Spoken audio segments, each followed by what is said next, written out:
Gentlemen, please all stand. Kailangan tumayo tayong lahat. And let's give a level 10 energy to our guest speaker this afternoon, no less than Mayor Sebastian Baste Duterte.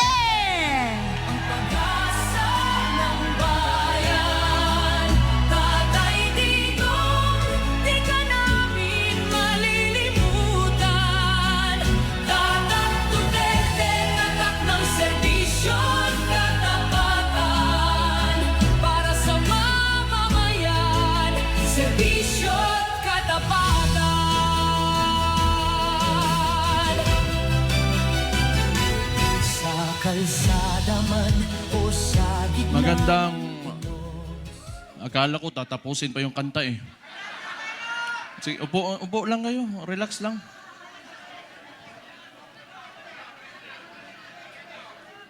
Magandang hapon sa inyong lahat.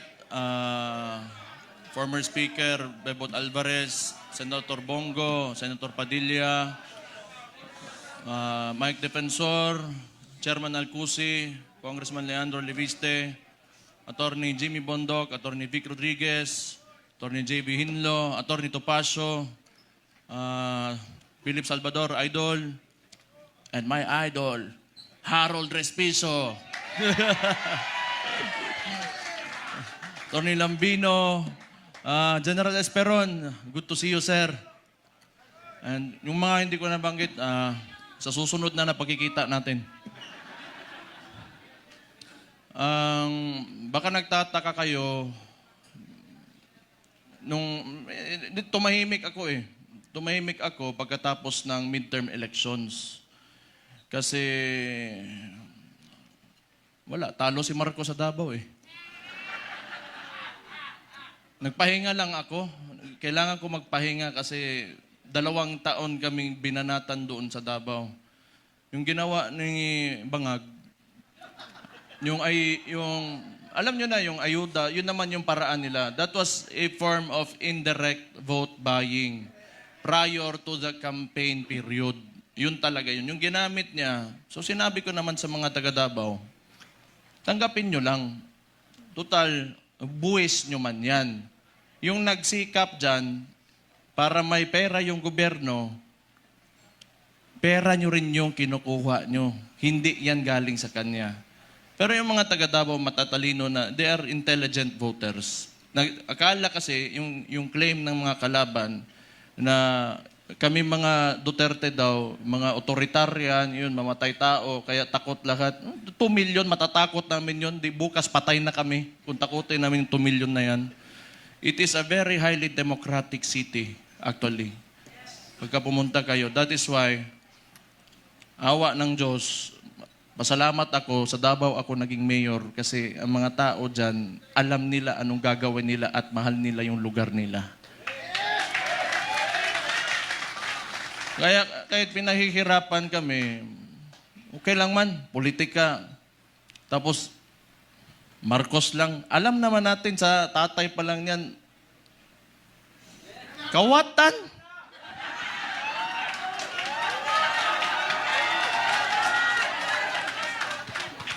Hindi, kasi ganito yon. Nung nagsimula yung kampanya nung 2022, kasama niya yung kapatid ko, the Vice President. Siyempre, inisip ko rin, siguro, itong tao na to gusto maging presidente, he will redeem the Marcos family name.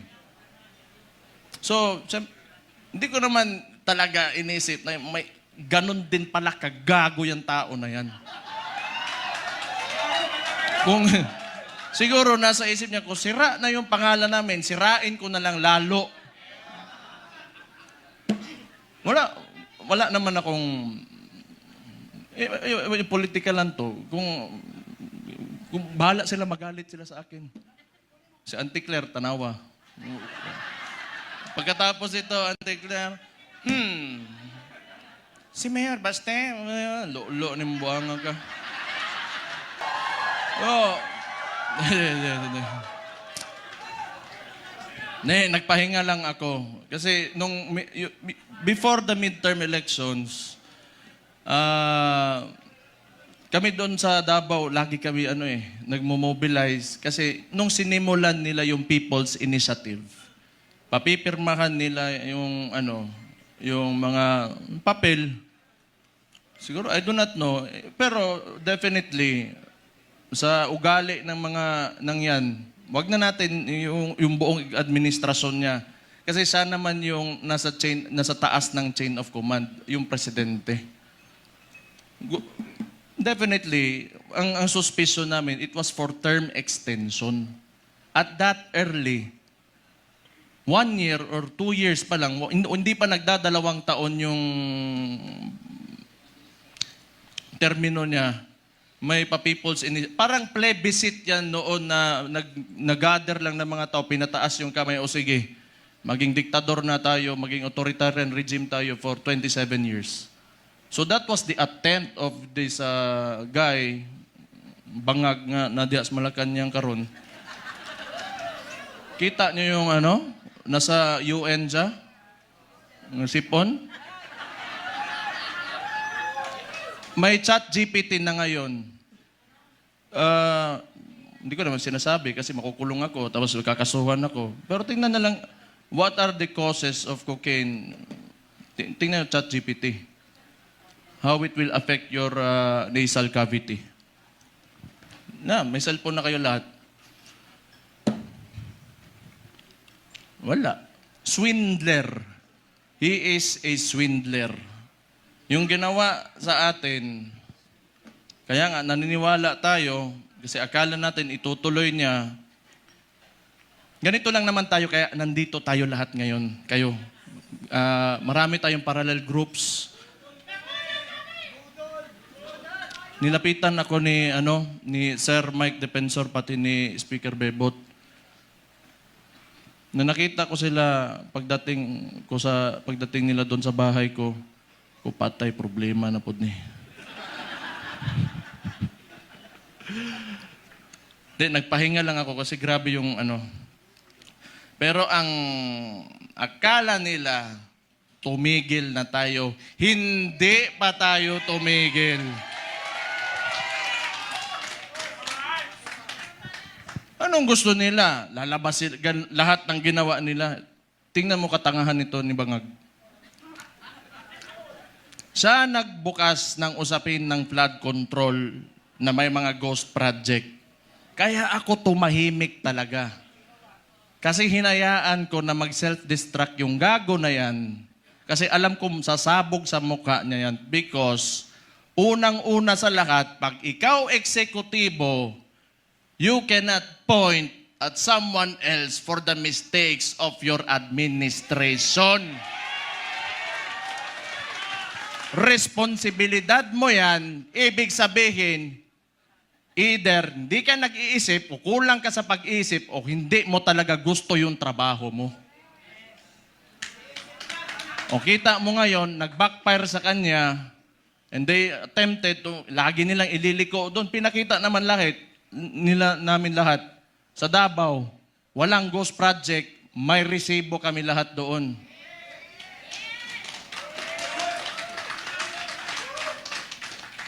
Tingnan nyo, anong resulta ng ginawa nila? Kasi tinawag na natin yan, yung 2024 is the most corrupt budget or the 2025, yung sinabi ni Sid Ungab nung panahon. Hindi, lahat yan kasi siya yung nakaupo eh. The most corrupt. Bakit di sila makakilos ngayon na tumaas yung presyo ng langis? Walang pera.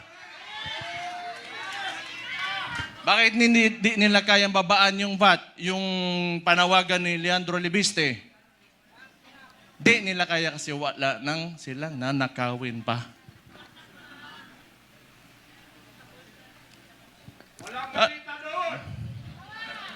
Alam nyo, hindi naman talaga perfecto kahit saan ka pumunta sa buong mundo. May mga lobbyists, the congressmen and the senators, dadaan talaga yung pera dyan because that's the power of the purse. Lobbying and all of that. Pero this the estimated loss to corruption Umaabot na sa trillion. It doesn't make sense anymore. Saan mo pa gagastusin yung pera na yan kung nasa bulsa mo yan? For what? Magkano ba gusto mong, yung kanin mo, gusto mo tag 200 pesos per kilo? Gusto mo yung pinakamasarap na pagkain, pinakamasarap na steak? Ano ba gusto mo sa buhay mo? Anyang mga yan, mayayaman na yan. Hindi pa sila nakukontento.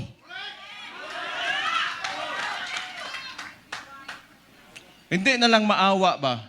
Kita nyo yung mga matatanda na nagmamalingke sa umaga, magdadala ng bayong, tapos pahihirapan mo pa, ngayon tumataas presyo ng lahat.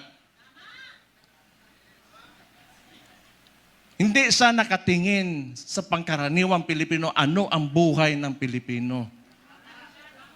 Ang tapos, itong gago na to, patay na puguan eh. Gusto ko man yan, pag initan nila ako, para ano naman, nagpahinga lang ako. Balik na naman tayo, patay na naman sila sa atin.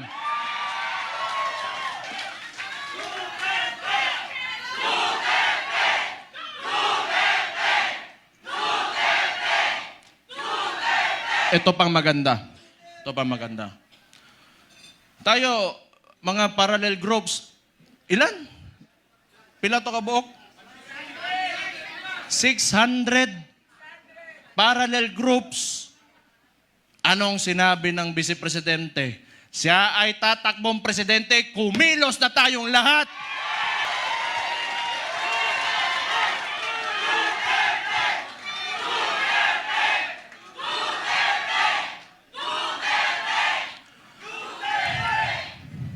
Ang gusto ng ano ko lang, tingin ko lang naman ito kasi hindi ko rin naman talaga mahulaan kung ano nasa isip ng kapatid ko. Tayo, tama yung sinabi ni Rob Rances kanina. May galit tayo. Galit na, lahat tayo galit dito. Kaya nga tayo nagtipon-tipon kasi gusto natin na may pagbabago na nangyari. Kasi yung pagbabago na yon, kinuha ni Bongbong Marcos. Nandun na sana tayo. Balik lang tayo kung ano yung plataforma. Ito ha. Noong 2016, si former President, si Roddy Duterte, yung tatay ko, sa survey, 7%, 15%, 18%. Ano plataforma niya? Dalawa lang. Very simple. But it reflected the sentiments of the people. Yung masa. Drugs and corruption. Anong binalik ni BBM ngayon? Drugs and corruption.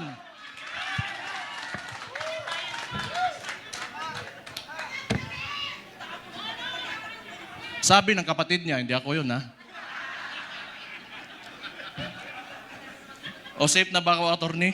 Sabi ng kapatid niya hindi ako nasabi nun di ba? Na-addict daw yung kapatid niya, ang maulagi na ba?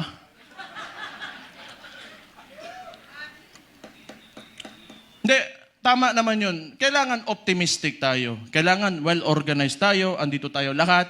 At mahalaga sa lahat, unified tayo. Yung may mga differences tayo kasi lahat tayo mayayabang May mga ugali yung mga DDS Di ba? Kalimutan muna natin yun. Ang tanawa, hambugiro, yung mga buang.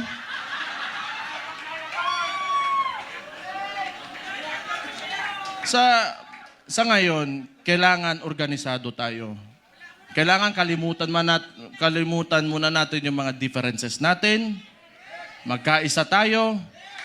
At since nagdeklara na natatakbo yung principal natin, who is the Vice President, Sara Duterte, magsimula na tayong kumilos.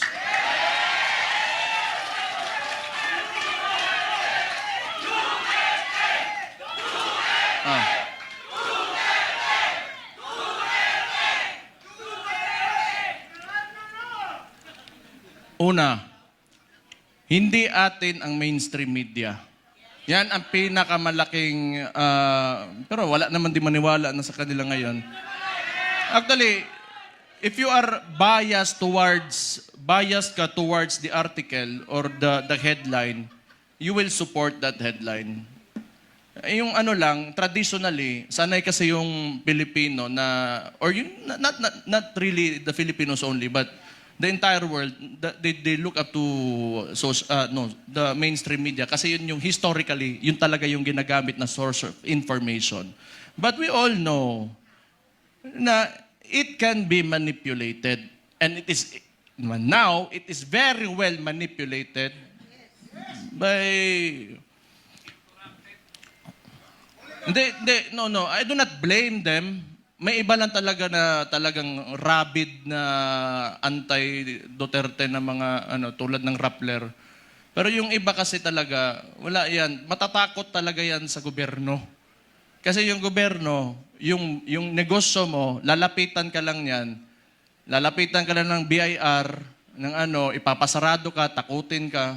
I know this because a lot of individuals in Davao, businessmen, were even afraid to come near me. Kasi pag manalaman ng administrasyon na yan, ni Bangag, ika-cut off, pahihirapan, gamitin yun. The bureaucracies of government have been weaponized by this administration. So intindihin na natin yun. Intindihin na natin yun. What we can do is, we go back to the roots. We campaign for our candidate. Wala rin naman tayo, kasi hindi rin naman tayo papansinin ng mga mainstream media because, lahat, masang Pilipino man tayo. So we do what we do best. 2016, anong ginawa nyo? Walang campaign materials na mabibigay yung tatay ko? Anong ginawa nyo? Kayo gumawa sa sako. Then this will be 2016 all over again. Let's reclaim the country and give it back to the people.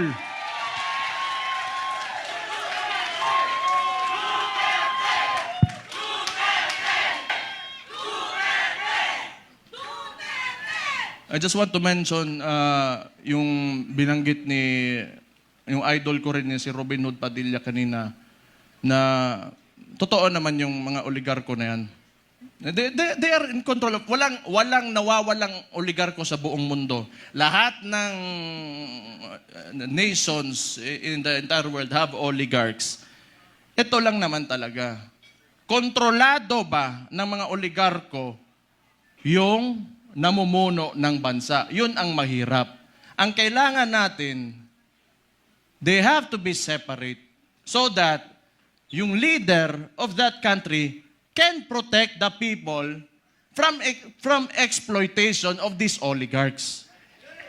Kaya hanggang ngayon, ayaw pa rin nila sa amin dahil binangga yan, walang iba kundi si Rody Duterte lang.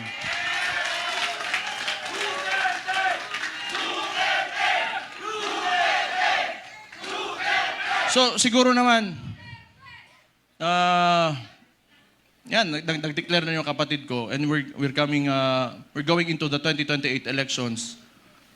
Pakiusap ko lang sa mga oligarko, may yung mga mayayaman, malalaking negosyante talaga that have command of the economy. Maawa naman kayo sa mga tao.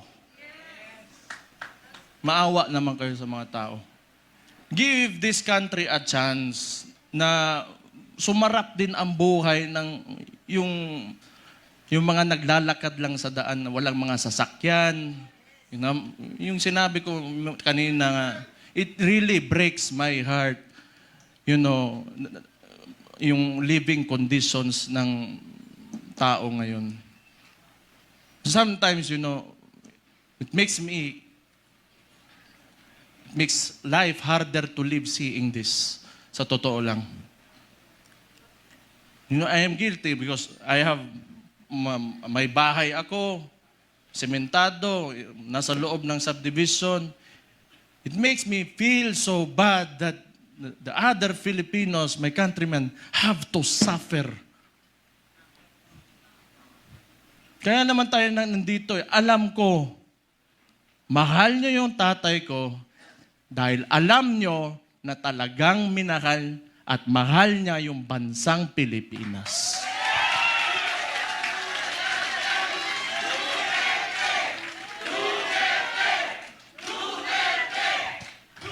We have to, turn this around.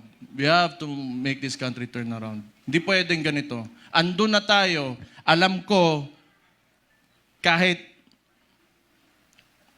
yung tatay ko nasa Netherlands, binigay sa mga dayuhan. Alam ko nandito pa rin kayo kasi naniniwala kayo, pinakita ni Rodi Duterte na kaya pala natin angatin natin ang ating bansa. You know what? Kayo lahat mga Pilipino, do not settle for this. You deserve better. You deserve better. Sinasabi ko sa inyo, you deserve better. Kaya, be optimistic, maniwala kayo na we can take our country to greater heights. Sinasabi ko sa inyo, alam nyo na eh. Kaya nga nandito kayo, naniniwala kayo. Just hold on to it. And someday, awa ng Diyos, talagang may Diyos talaga. And may hustisya talaga. Makakamit natin ang Pilipinas natin na pinapanaginip natin.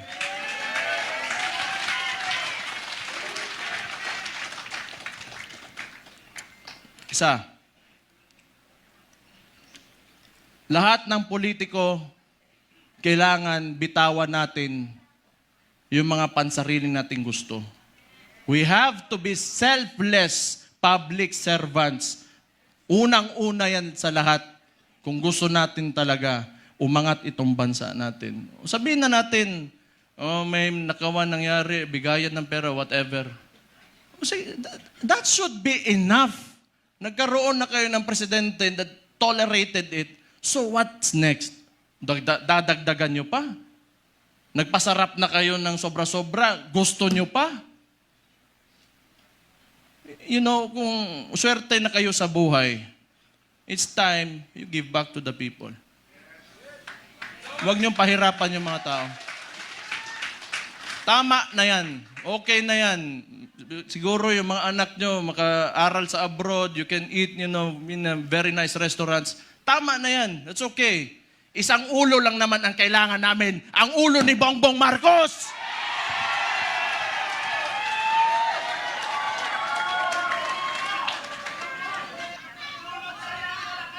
Kaya,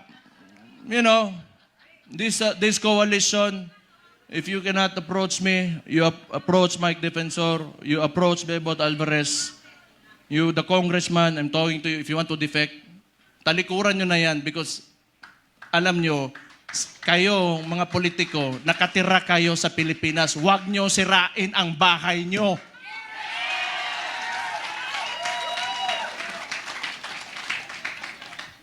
Tanawa, nasuko na po ko.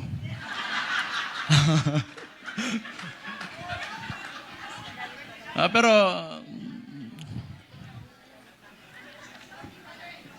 tama yun, kasi si Martin, wala naman. Si Bongbong na ang sunod. Tama yun. Si Martin yung talagang mautak na marunong magmaniobra ng Congress eh. Ngayon, baka si Charis.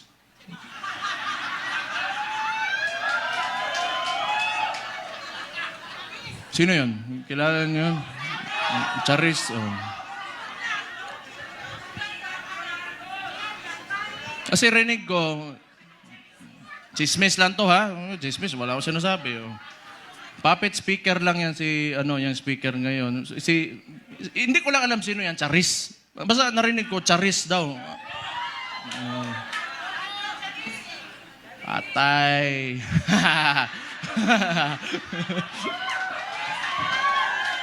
Hala mo diha. Basta ako, nagsalita na ako.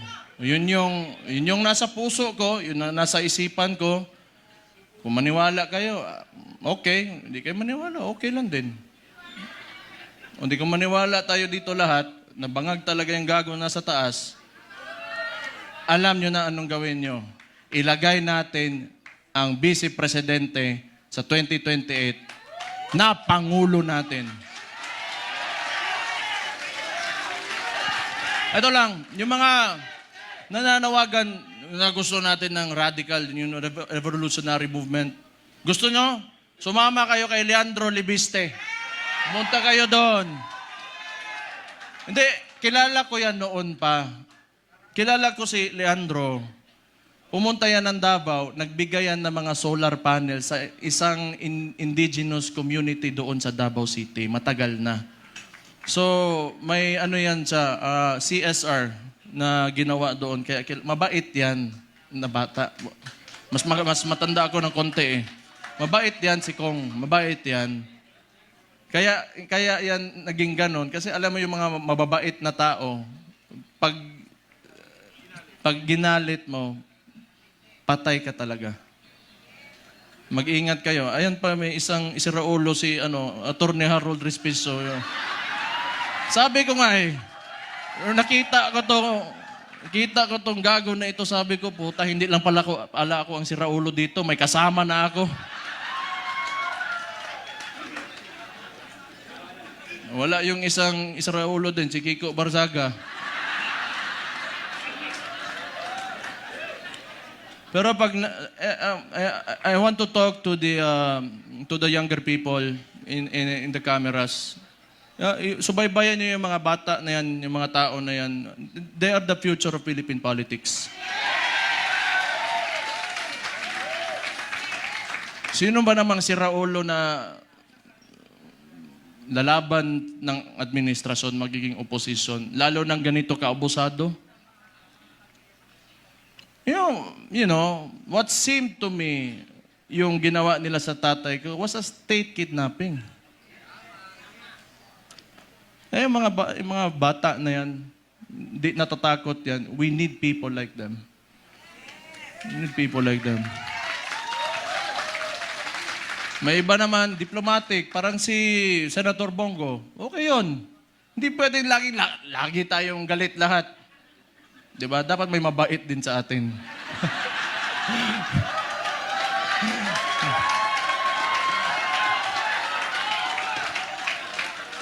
Hindi, good nature na tao si Senator Bongo. So, ano pa ba? Kumain na kayo? Ha? So sige. So yung coalition natin, ang tawag nito, United Front. So ibig sabihin nun, from the word united, nagkakaisa tayo. Okay? So, kung kaya niyong palawakin, yung mga miyembro nyo, magpalawak tayo. Tapos yung mga sinasabi ng mainstream media, i-correct natin. Kasi binabalik nila lagi yung confidential funds ni VP Sara, and yet, sasabihin ko ulit, yung estimated loss to corruption in the Philippines right now, umaabot na sa trilyon. Trilyon against the 125 million na nakihirapan nga silang patunayan. Can you see how absurd that is? So, yung messaging lang, kasi wala sa atin yung mainstream media eh. You try to talk, i-correct nyo. Huwag muna kayo magalit. Be on a level na gusto nyo lang iparating yung opinion nyo at tingin nyo sa kung sino man makakausap nyo. So, mga panya lang tayo, malinis. Wag na natin gayahin yung mga Rudy Duterte became the president. And the world is a nasty place. It's really nasty. So, tingin ko, tama naman yung sinabi ng Vice Presidente. Magkampanya lang tayo, maayos. Kung ano man yung mga plataforma niya, pinakita niya na mga nagawa niya, yun ang sasabihin natin. Huwag na tayong pumatol. Tama yun, huwag na tayong pumatol. Kasi ayaw ko rin. Ako na lang, gusto kansawanay man ng Claire. Anti-Claire. Masuko, magagalit na naman yan eh. Alam ko eh. Sasagot na naman yan. Buwang. Buwang. O, kung baliw sila, baliw din ako. Ganun lang naman. Pero alam mo, yung observation ko lang, this is only my observation. Mahirap yung mga tao nakaupo sa, in a seat of power, tapos ganun yung ugali, na mahilig manggipit at mga abuso ng mga maliliit na tao. Patay tayo dyan. Mahirap yan. Kaya ako rin, gusto ko yung nilalabanan ko, malaki rin naman. Para kung makukulong man ako, matatanggal ako sa pagka-mayor ngayon, o mamamatay man ako, at least worthwhile yung ginawa ko at para sa sambayan ng mga Pilipino. They only pick on people na kaya nila eh. They only pick on people na kaya nila. Pero, hindi nila kaya ang masang Pilipino. That will never happen. Hindi nila kaya yan. Bukas na ang mga isipan at mga mata ng Pilipino ngayon. Bakit isa lang nagsasabi na tama? Kayo, hindi nyo alam?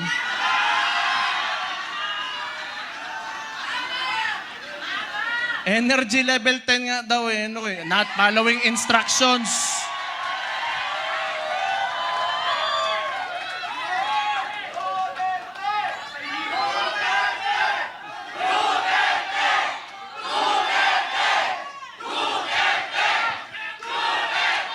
Kayo, nilalagay nyo talaga ako sa alanganin ba? Okay lang. Alam nyo, yung tumakbo, yung tatakbo na yung tatay ko, lahat kaming magkakapatid, hindi talaga pumayag.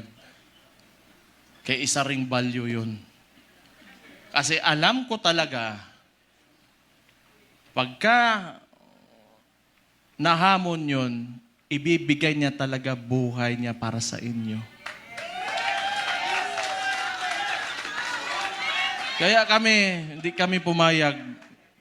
Pero siguro, tingin ko lang, hindi ko naman pwedeng hulaan yung nasa isip niya, mahal niya talaga kayo at yung bayan niya.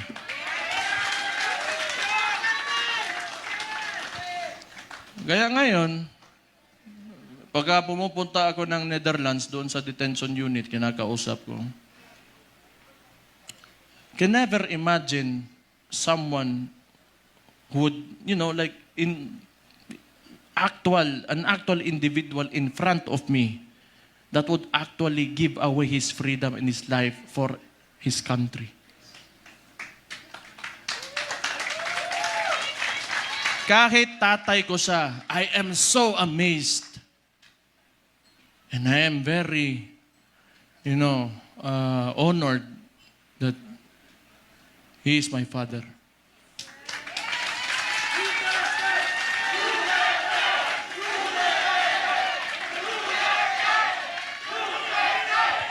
Saan oras? Saan oras, boy? Ha? Hindi, basta kung may problema, we have to communicate with each other. Okay?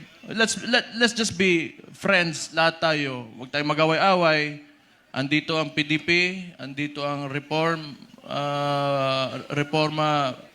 PH, and Reforma, andito ang Maisog, and hindi ko na mababanggit yung lahat ng parallel groups, Reforma Pilipinas. Magkaisa tayong lahat. It's time to move. Move with positivity and optimism. Let go of yourselves. Give your all for the country. Lahat ng gagawin natin, hindi para sa atin, kundi para sa bayan natin. Let's make this happen. 2 taon, 2028 na. Kaya natin to.